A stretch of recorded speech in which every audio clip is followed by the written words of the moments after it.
এদিকে গণঅভ্যুত্থানের ১ মাস পূর্তিতে সারা দেশেও আয়োজন করা হয় শহীদি মার্চ কর্মসূচি। এতে অংশ নেন ছাত্র, শিক্ষক, অভিভাবক সহ সর্বস্তরের মানুষ। অনুষ্ঠিত হয় দোয়া মাহফিল, শহীদদের স্মরণে পালন করা হয় নীরবতা। জেলা প্রতিনিধিদের পাঠানো তথ্যচিত্র আরও জানাচ্ছেন জাহিদুল আলম। শহীদি মার্চ কর্মসূচিতে চট্টগ্রামের ১৬ শহর স্টেশন থেকে কর্মসূচি শুরু করে বৈষম্য বিরোধী ছাত্র আন্দোলন। স্লোগানে স্লোগানে মুখর মিছিলে অংশ নেন হাজার হাজার মানুষ। এ সময় দেশ জুড়ে চলা লুটপাট, চাঁদাবাজি, সিন্ডিকেট ভাঙার প্রত্যয় ব্যক্ত করেন ছাত্র জনতা। কুমিল্লায় নগরের ঈদগাহ মাঠ ও কুমিল্লা জেলা স্কুল থেকে শহীদি মার্চের দুটি পদযাত্রা বের হয়। অংশ নেন স্কুল, কলেজ, বিশ্ববিদ্যালয়ের শিক্ষার্থী সহ লাখো জনতা। স্বৈরশাসক শেখ হাসিনার পতনের ১ মাস পূর্তিতে বিকেলে সিলেট মহানগরীর চৌহাট্টা এলাকা থেকে শহীদি মার্চের পদযাত্রা শুরু করেন শিক্ষার্থীরা। প্রদক্ষিণ করেন নগরীর বিভিন্ন গুরুত্বপূর্ণ সড়ক।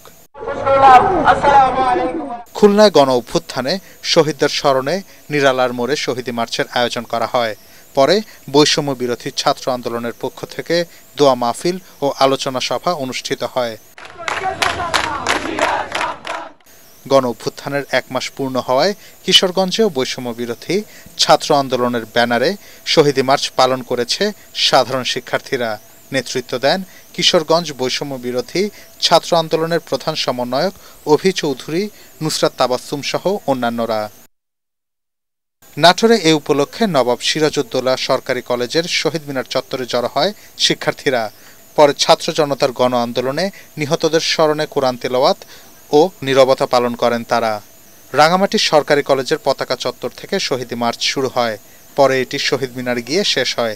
এ সময় শিক্ষার্থীরা বৈষম্য বিরোধী ছাত্র আন্দোলনে নিহতদের স্মরণে ১ মিনিট নীরবতা পালন করা হয়। শরীয়তপুরের সরকারি কলেজ ক্যাম্পাস থেকে শিক্ষার্থীদের মিছিল বের হয়। মিছিলটি প্রধান সড়ক অতিক্রম করে কেন্দ্রীয় শহীদ মিনারে গিয়ে শেষ হয়। সিরাজগঞ্জে কেন্দ্রীয় কর্মসূচির অংশ হিসেবে শহরের মুক্তির সোপান শহীদ মিনার থেকে মিছিল বের করে শিক্ষার্থীরা। মিছিলটি শহরের বিভিন্ন সড়ক প্রদক্ষিণ করে পুনরায় মুক্তির সোপানে গিয়ে শেষ হয়। পরে শহীদদের স্মরণে নীরবতা পালন ও দোয়া মোনাজাতে অংশ নেন শিক্ষার্থীরা। Bureau report, ATN Bangla.